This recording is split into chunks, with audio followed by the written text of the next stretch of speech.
We had studied thousands of civilizations. We had crushed hundreds. That is how empires endure, through analysis, adaptation, and annihilation. Across 12 spiral arms, our banners burned in orbit over shattered worlds. Some species resisted with crude projectile weapons and defiant last stands that lasted hours. Some surrendered before our fleets even translated from fold space, broadcasting pleas before our targeting matrices finished calibrating. Fear was universal. It was predictable. It was measurable. But none greeted us with diplomats. I was present when the first human vessel entered Imperial space. It emerged from fold space without escort, no flanking destroyers, no hidden signatures. Our sensors dissected it instantly. Modest shielding, conventional propulsion, weapon systems inferior to even our auxiliary patrol craft. And yet, it did not power down. It did not charge weapons. It transmitted. The signal was narrowband, deliberately clear of encryption layers meant to intimidate. A linguistic packet accompanied it, an offer of translation matrices, cultural primers, historical archives, and a message. Calm, steady, almost warm. The war chamber erupted in amusement. My mandibles clicked in quiet disbelief as projections of the Terran vessel rotated before us. Their hull bore no scars of prior conquest, no trophies from defeated enemies. They had entered the territory of the most dominant force in known space and asked to talk. We assumed weakness. Our empire had long taught that diplomacy was the final refuge of the doomed. Species negotiated when their fleets burned and their skies fell silent. Words were the currency of desperation. Thus, we permitted their envoy to dock, not as equals, but as specimens. The human walked into our war chamber unarmored. That detail unsettled me first. Every species that stood before the High Commander wore protective exoskells, ceremonial armor, or defensive fields humming at maximum capacity. Fear pheromones saturated the air in concentrations even our filters struggled to neutralize. The human wore fabric, a dark uniform, adorned with insignia but devoid of visible protection. Their skin was exposed, their pulse detectable, their breathing steady. They were fragile, soft tissue over delicate bone structures, a species evolved on a gravity well barely half of our own.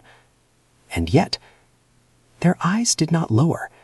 They surveyed the chamber, not arrogantly, not submissively, simply observing, cataloging, learning. No fear pheromones, no defensive posture, just attention. The High Commander rose to full height, shadow eclipsing the envoy entirely. "You stand before the Galactic Empire," he declared. The human tilted their head slightly, as if considering a mathematical equation. "We stand before one another," they replied gently. The chamber temperature dropped 3 degrees. I felt it then, the first flicker of something unfamiliar. Not fear, disruption. They asked questions, not about fleet strength, not about territorial boundaries. They asked about our history, our founding myths, the wars that forged us, our values. The chamber fell silent. No one had ever asked us that. We were the fear. The High Commander's crest flared crimson. The human's gaze softened, not in mockery, but in something far more dangerous. Every civilization fears something, they said. Loss, irrelevance, collapse, misunderstandings, as if galactic conquest were a clerical error. Our strategists interpreted their tone as stalling, an attempt to buy time for hidden reinforcements. I monitored orbital scans personally. There were none. The High Commander signaled for intimidation protocols. Holographic projections filled the chamber, footage of worlds we had cleansed, atmospheric ignition, continental fracture, oceans boiled into vapor. "We test resolve," the commander hissed.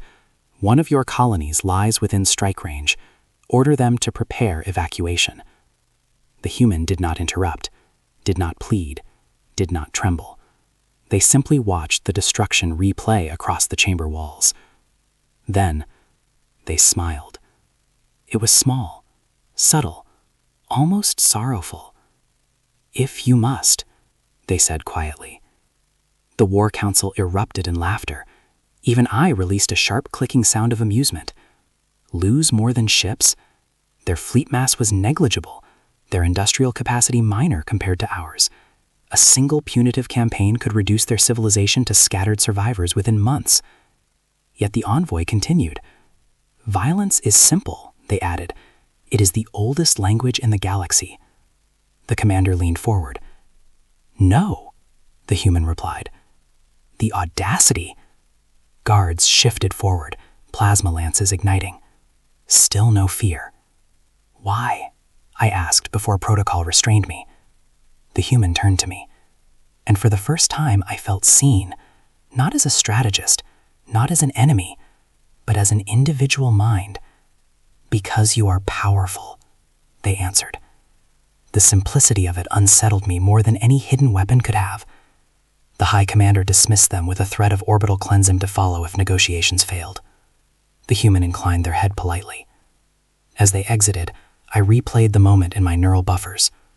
The posture, the tone, the smile. It was not the expression of a species begging for survival. It was the expression of a species that had already calculated outcomes beyond our immediate perception. We believed conquest began with fleets, with bombardment, with overwhelming force. We were wrong. In that chamber, without firing a single shot, without deploying a single soldier, humanity initiated a campaign more dangerous than war. They had not challenged our strength. They had questioned our foundation. And as their vessel departed Imperial orbit under our watchful cannons, I realized something that chilled even my hardened exoskeleton. We had just allowed the most dangerous species in the galaxy to study us, and they had smiled. We searched for the weapon. That was our first mistake. After the Terran envoy departed our capital, the War Council ordered a full-spectrum analysis of every human vessel within 12 sectors. I oversaw the operation personally. If the smile in that chamber had concealed a blade, I intended to find it. Our scanners peeled apart their hull compositions molecule by molecule. We mapped power signatures down to subatomic fluctuations. We probed for quantum warheads nested inside cargo holds, cloaked singularities folded between shield harmonics, planet crackers disguised as diplomatic satellites. We found nothing. Their ships were ordinary. Defensive shielding calibrated for protection, not dominance. Weapon arrays suitable for border skirmishes, not imperial confrontation. Their energy reserves suggested sustainability, not siege preparation. It made no sense. Civilizations did not challenge us with words unless weapons stood ready behind them. Yet while our analysts searched for hidden armaments, frontier systems began to destabilize. Not from attack, from hesitation. The first incident occurred in the Virelian belt, a mining cluster subjugated 3 centuries prior. Productivity dropped by 12%. Not sabotage, not rebellion, deliberation. Local administrators requested clarification regarding labor quotas. Clarification. The word had not appeared in an imperial petition in over 100 cycles. Soon after, in the Karth Dominion, agricultural specialists bound to supply our outer fleets. Transport schedules slowed. Delegates requested renegotiation of tribute percentages. They cited inefficiencies, sustainability concerns.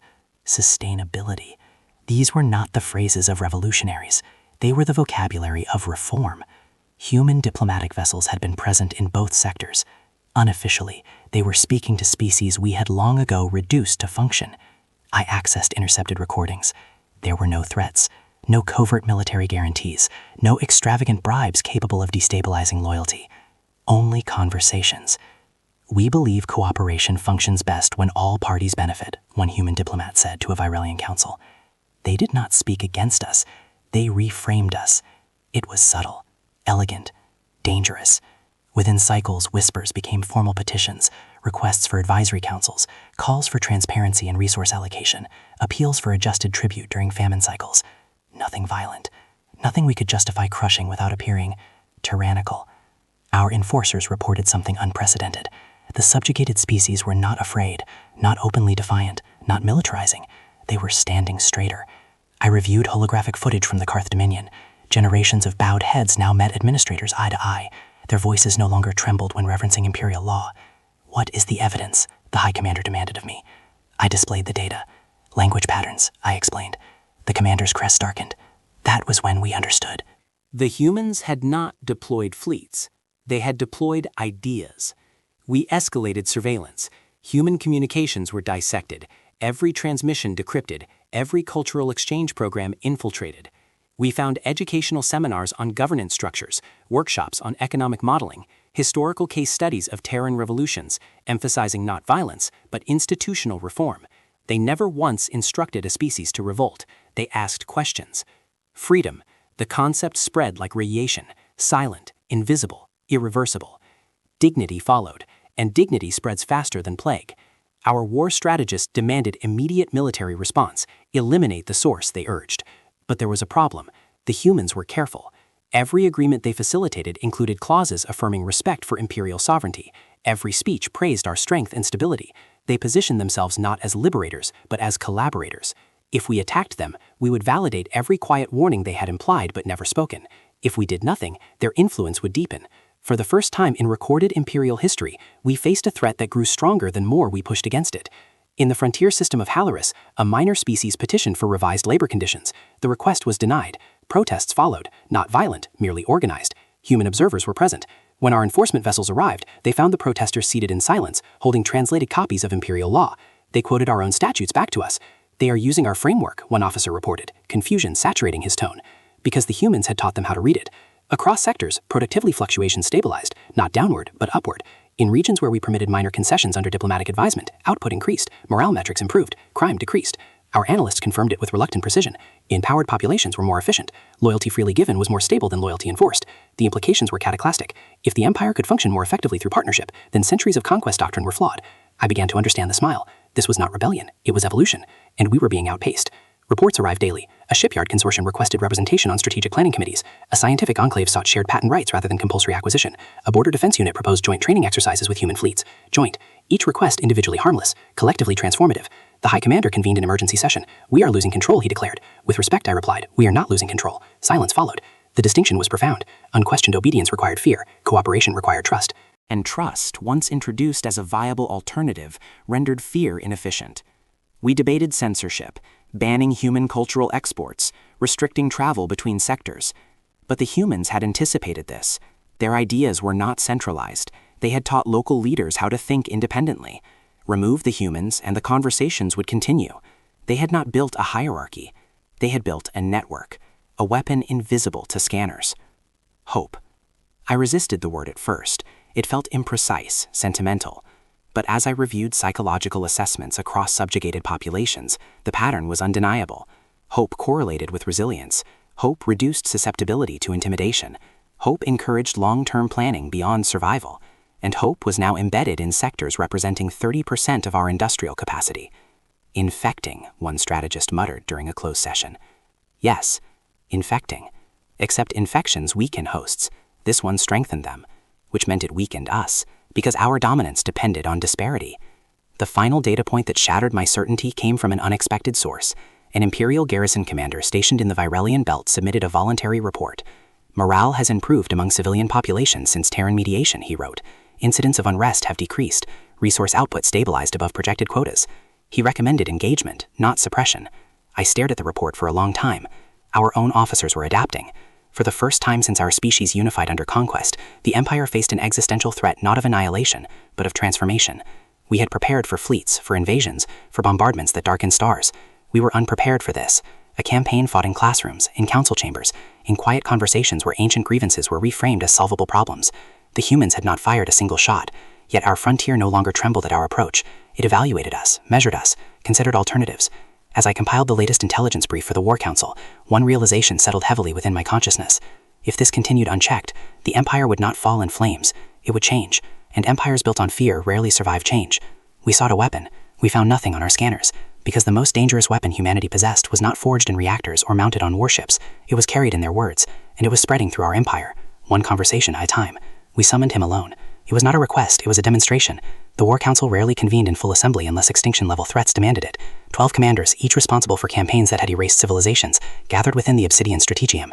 The chamber itself was designed as a psychological weapon. Gravity fluctuated subtly to disorient smaller species. Atmospheric composition amplified pheromonal intimidation. Lighting cast elongated shadows that swallowed Diplomats whole. The human ambassador walked into it unescorted. I observed from my tactical dais as the chamber doors sealed behind him with a resonance that had reduced prior envoys to visible panic. I expected trembling. Instead, he adjusted his uniform sleeve with calm precision and inclined his head slightly. "Thank you for receiving me," he said. Politeness, inside a chamber built for fear.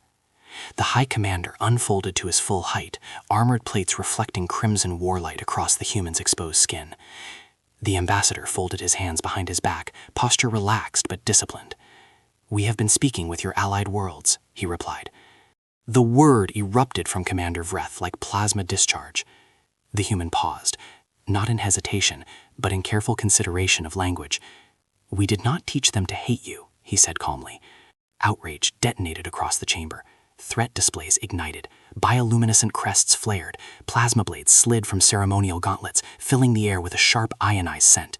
Even seasoned council members emitted low-frequency intimidation pulses that rattled structural struts. The ambassador did not flinch. He stood beneath 12 manifestations of galactic terror, as though he were attending a scholarly symposium. "Define better," I demanded, unable to restrain my curiosity. He turned toward me immediately, recognition flickering in his eyes. He remembered our earlier exchange. "Better representation in decisions affecting their survival," he said. "Better allocation of resources proportional to their contribution." Commander Jaller slammed a taloned limb into the floor. "We strengthen stability," the human corrected softly. The High Commander leaned forward, mandibles flexing dangerously. "Your expansion," the ambassador replied, "depends on systems that function only under pressure." Silence rippled outward. Then he revealed the weapon we had feared but never detected. "With your permission," he said, activating a holographic projector embedded within his wrist. Permission was not granted. He activated it anyway. The strategium darkened as a galactic map unfolded in layered brilliance. Hundreds of imperial territories glow in structured hierarchies, supply routes, resource pipelines, labor allocations, production dependencies. I recognized the data architecture instantly. It was flawless. It was ours. "How did you obtain?" Commander Vreth began. "We observed," the ambassador said simply. "Your empire is efficient, predictable." Nodes began to pulse across the map, subjugated worlds highlighted in amber. "These systems supply 72% of your fleet construction materials," he continued. "These clusters generate 81% of your agricultural exports." The chamber grew colder. He isolated 3 amber nodes along the frontier. Commander Jaller snarled. The human rotated the projection, layering economic modeling across logistical data. Timelines cascaded into predictive outcomes. The projections were terrifyingly precise. "Our analysts confirm a 94% probability," he said. My neural implants processed the model independently. His calculations were conservative. "And they trust us," he added quietly. The word landed heavier than any warhead. Trust. We ruled through fear. Fear created obedience. Obedience created efficiency. Efficiency created dominance. Trust required none of those mechanisms. Trust created loyalty freely given. Loyalty freely given was unpredictable, uncontrollable. The High Commander's voice dropped into a predatory whisper. "No," the ambassador replied. The audacity reverberated through the chamber like structural collapse. Commander Vreth activated detention protocols. Armored sentinels detached from the strategium walls, gravitic restraints priming around the ambassador's position. "Enough philosophy," the commander hissed. The human regarded the advancing sentinels with calm acceptance. "You can imprison me," he said. The sentinels closed distance, energy fields humming. The phrase registered as rhetorical defiance until alarms erupted across every tactical interface in the chamber. My data feed flooded with emergency transmissions. Frontier system, Alaris, autonomy declaration filed. Peaceful transition request submitted. Human mediation confirmed. Another alert. Frontier system, Threx colony cluster. Collective petition for governance restructuring. Human diplomatic oversight requested. And then, Frontier system, Virelian belt. formal autonomy declaration, nonviolent, legally structured, executed within imperial regulatory frameworks. The chamber dissolved into chaos. Commanders shouted conflicting orders. Fleet mobilization protocols activated. Intelligence divisions demanded verification. I filtered the incoming streams, searching for signs of uprising, weapon stockpiles, militia formations, sabotage. There were none. Civilian populations gathered in assembly forums, signing documents, broadcasting statements of gratitude toward imperial infrastructure, while formally dissolving forced labor agreements. They thanked us while leaving us. The High Commander turned slowly back toward the ambassador, who remained standing within containment fields that he had not resisted. "You orchestrated this," the commander growled. "No," the human said quietly. Commander Vreth lunged forward, restraint systems barely preventing physical assault. The ambassador's expression softened, not with triumph, but with something resembling sorrow. He gestured toward the tactical displays, where peaceful assemblies replaced riot footage our intelligence algorithms kept expecting. The truth of it paralyzed the chamber. We had prepared for bombardments, insurgencies, guerrilla campaigns that could justify overwhelming retaliation. We had prepared for war. We were losing to paperwork, to legal frameworks, to philosophical arguments broadcast through educational symposiums and public forums. The High Commander's voice trembled, not with fear, but with fury restrained by uncertainty. "Detain him," he ordered. The sentinels tightened containment fields around the ambassador. Energy lattices shimmered across his uniform, restricting movement, but not speech. As they prepared extraction, he spoke once more, not to the commander, but to all of us. "You are not losing your empire," he said. No one responded, because every tactical projection before us suggested he might be correct. As the sentinels escorted him toward the strategium exit, my interface continued streaming autonomy declarations across multiple frontier sectors. Each followed identical legal frameworks. Each requested Terran mediation. None called for rebellion. None raised a weapon. They simply stepped away from fear. And the most terrifying realization of all crystallized within my consciousness as the chamber doors sealed behind the detained ambassador. Our fleets could conquer territory. Our weapons could silence resistance. But we possessed no strategy for defeating an idea that people were willing to defend without violence. Outside the strategium, emergency mobilization sirens began echoing across the capital. Inside, the War Council stared at the expanding list of peaceful declarations spreading like starlight across the frontier. And for the first time since our empire first reached beyond our home system, we realized we might already be losing. Pride is the most predictable catalyst for war. We told ourselves it was strategy, deterrence, necessary correction. But in the sealed chambers of the War Council, beneath tactical projections and probability matrices, the truth coiled beneath every justification. We had been embarrassed. 3 frontier systems had declared autonomy without firing a shot. Human diplomats had turned our own legal frameworks into exit corridors. The galaxy was watching. And so pride demanded retaliation. The target selected was a peripheral colony at the Empire's edge, Halaris Reach. Officially, it remained within Imperial territory. Unofficially, it had accepted Terran advisory presence and begun restructuring labor quotas. A demonstration strike was authorized. Limited engagement. Strategic orbital bombardment of infrastructure. No total planetary cleansing. The objective was simple. Show the galaxy that aligning with Terra carried consequences.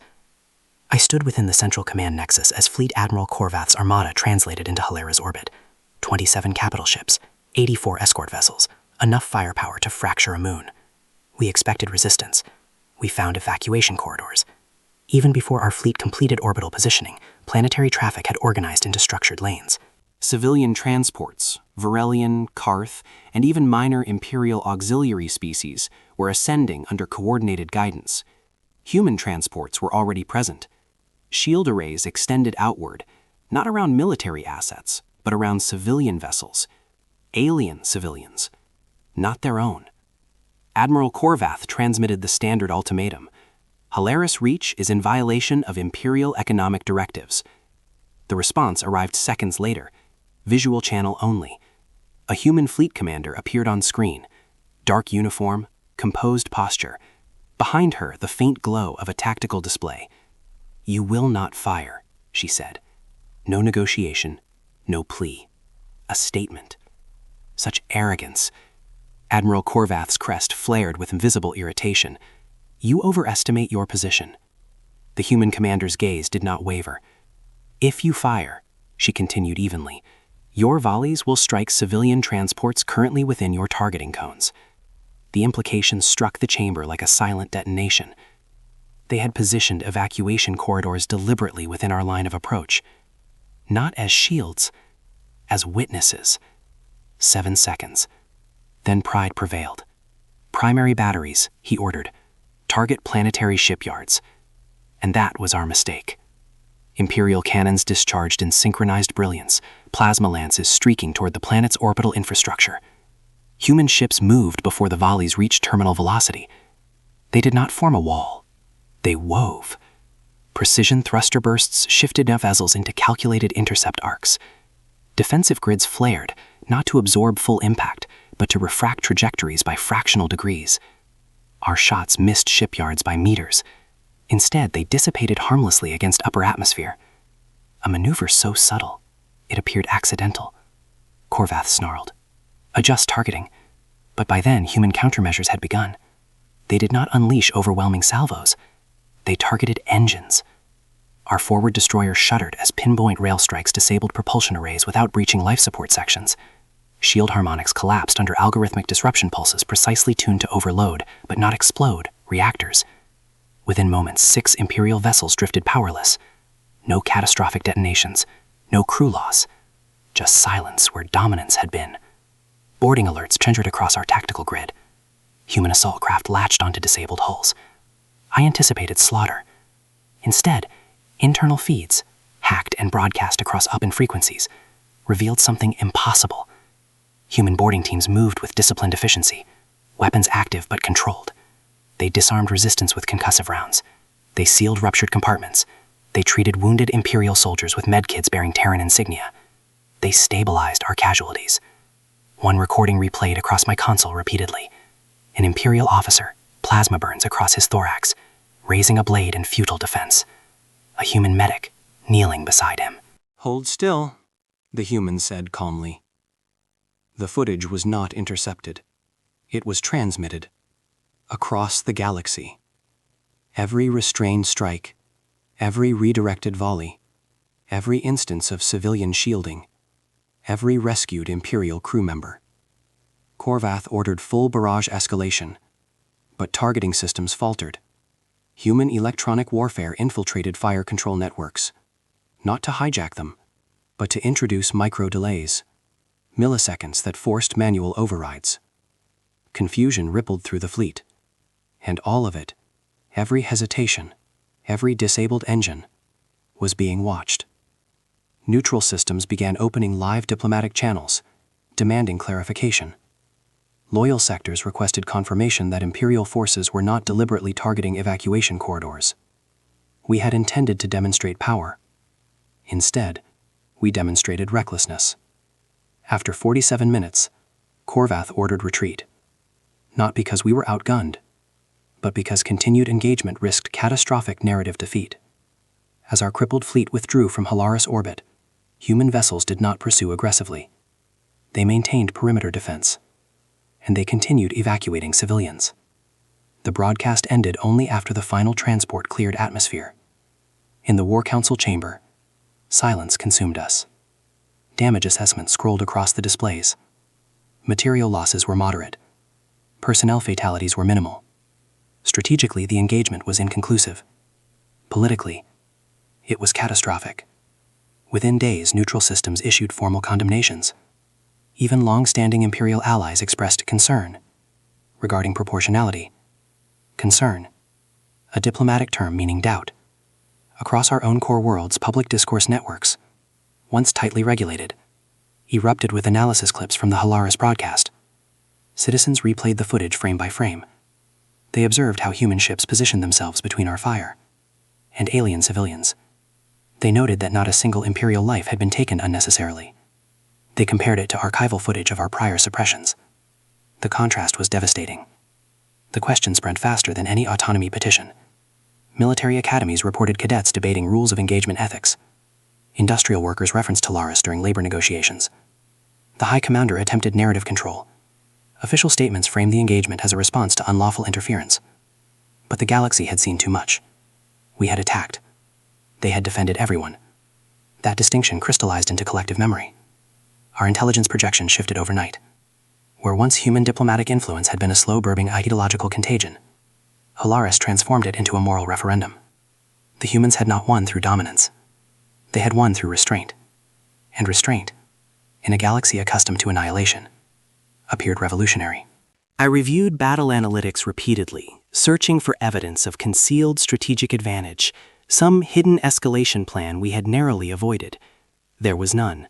They had calculated our pride. They had predicted our fire. And they had prepared not to defeat us militarily, but to expose us. In the aftermath, recruitment numbers for Imperial expansion fleets declined for the first time in recorded history. Conversely, applications for cross-cultural liaison programs, many facilitated by Terran diplomats, increased exponentially. The question echoed across every sector. If strength can protect rather than dominate, what does that make us? In the War Council chamber, discussions turned darker. Some commanders advocated total war, annihilation without warning, overwhelming force to erase the moral comparison entirely. Others hesitated, because total war would confirm everything humanity implied, that we ruled through fear, that we feared change, that we mistook violence for strength. I found myself replaying the moment before Korvath gave the firing order. "You will not fire," the human commander had said, not as a threat, as certainty. They understood us, understood that pride would compel us to prove them wrong, and that in doing so, we would prove them right. For the first time in centuries, the Empire faced not an external siege, but internal doubt. And doubt is corrosive. It seeps into doctrine, into identity, into the stories civilizations tell themselves about why they deserve to lead. The Halaris engagement ended in under an hour. Its consequences would endure far longer. Because now, across the galaxy, a forbidden comparison had taken root. And once citizens begin comparing empires, they begin choosing between them.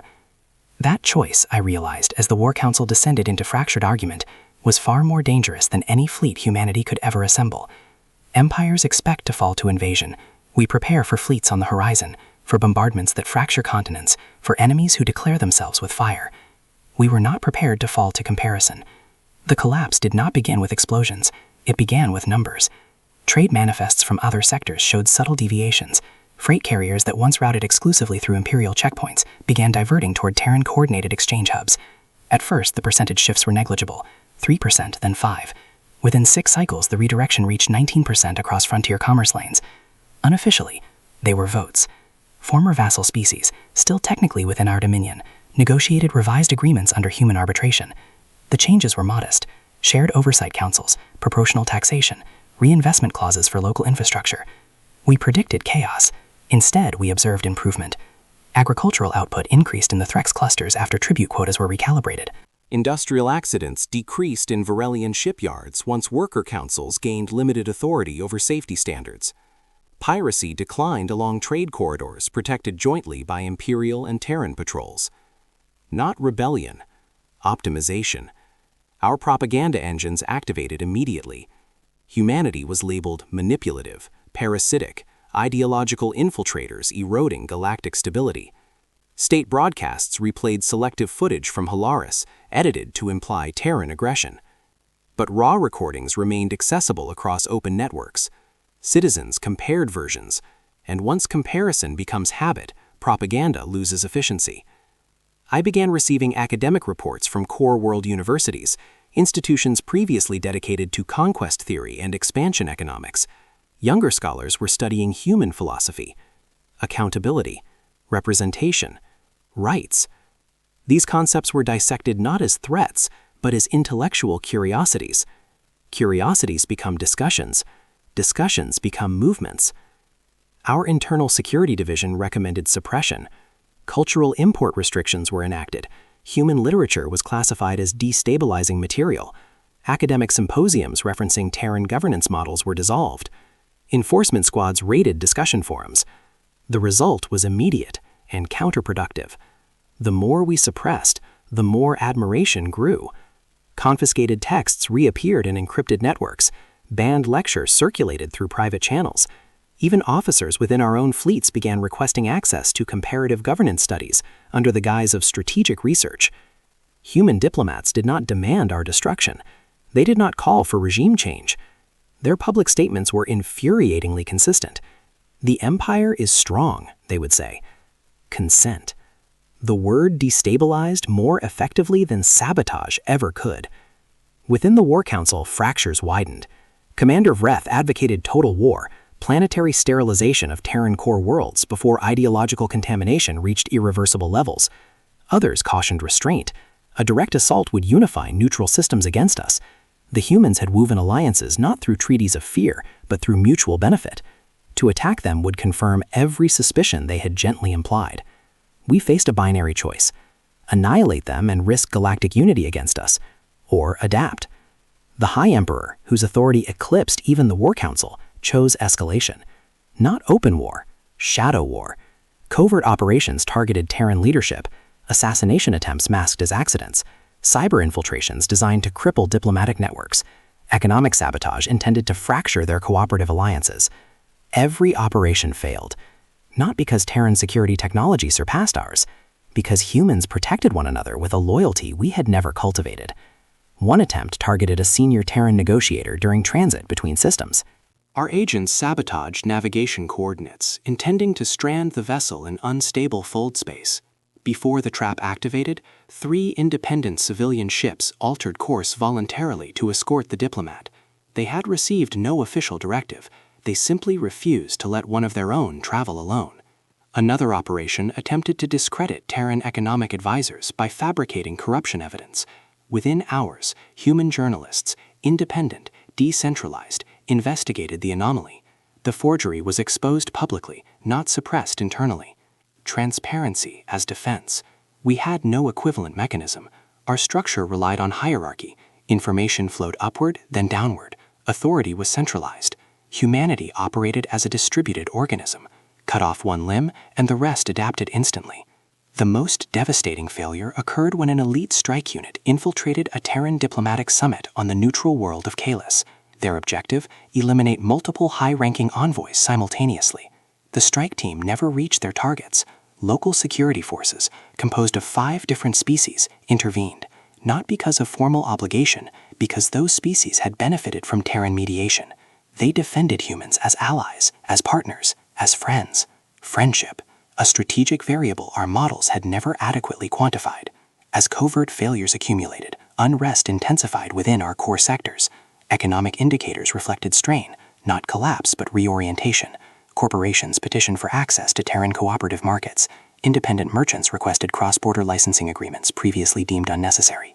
The Empire's monopoly on interstellar legitimacy was eroding. Then, the unthinkable happened. Grand Strategist Malrek, architect of 3 major expansion campaigns, revered across military academies, requested a live address on the Central Broadcast Network. Permission was granted without suspicion. He had earned unquestioned authority. I stood within the transmission chamber as Malrek faced the entire Empire. His armor bore the insignia of countless victories. His voice had once commanded fleets that extinguished suns. Now it carried something else. Reflection. The chamber stiffened. Our expansion was necessary for survival, he continued. Murmurs rippled through monitoring stations. I have studied Terran methodology, he said. He paused. They are not conquering the galaxy, Malrek declared. Gasps, audible even through transmission filters. Strength enforced through fear breeds stagnation, he continued. Security officers moved toward him. He did not resist. His gaze fixed directly into the central lens. Transmission cut. Panic spread faster than any autonomy declaration had. Military academies debated openly. Civilian forums erupted in support and condemnation. Even some War Council members hesitated before condemning Malrek outright. The High Emperor ordered his arrest for treason. But the damage was irreversible. A grand strategist, symbol of imperial supremacy, had publicly validated Terran philosophy. Empires fall from invasion. Ours was unraveling from comparison. Frontier sectors accelerated reform petitions. Core world labor guilds requested observer status within Terran economic councils. The High Emperor convened an emergency conclave. Options were narrowing. Open war risked unifying the galaxy. Continued suppression fueled admiration. Adaptation threatened entrenched hierarchies. For the first time in our recorded history, the Empire's greatest threat was not external, it was introspection. As I reviewed cumulative data projections, one pattern crystallized with brutal clarity. Wherever humanity intervened, systems stabilized. Wherever we escalated force, legitimacy declined. The smile in the war chamber echoed in my memory.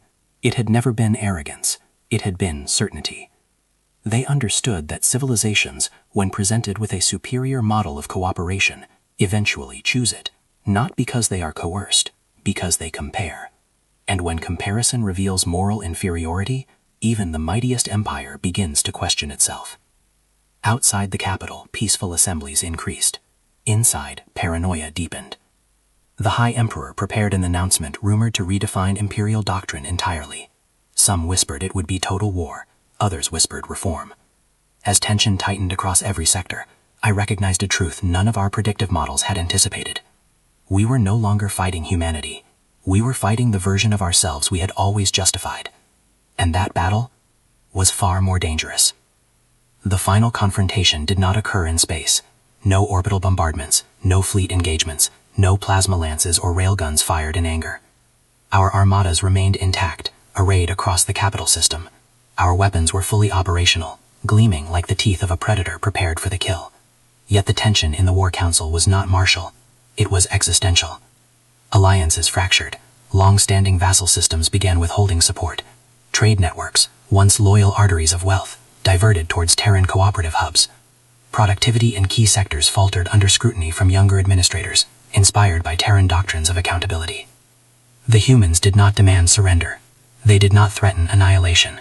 Instead, they proposed integration. Shared governance councils spanning multiple species, mutual defense treaties that balanced obligation with consent, resource allocation frameworks designed to preserve both local autonomy and imperial strategic needs. Terms no conqueror would ever offer. Terms no empire in history had ever agreed to voluntarily.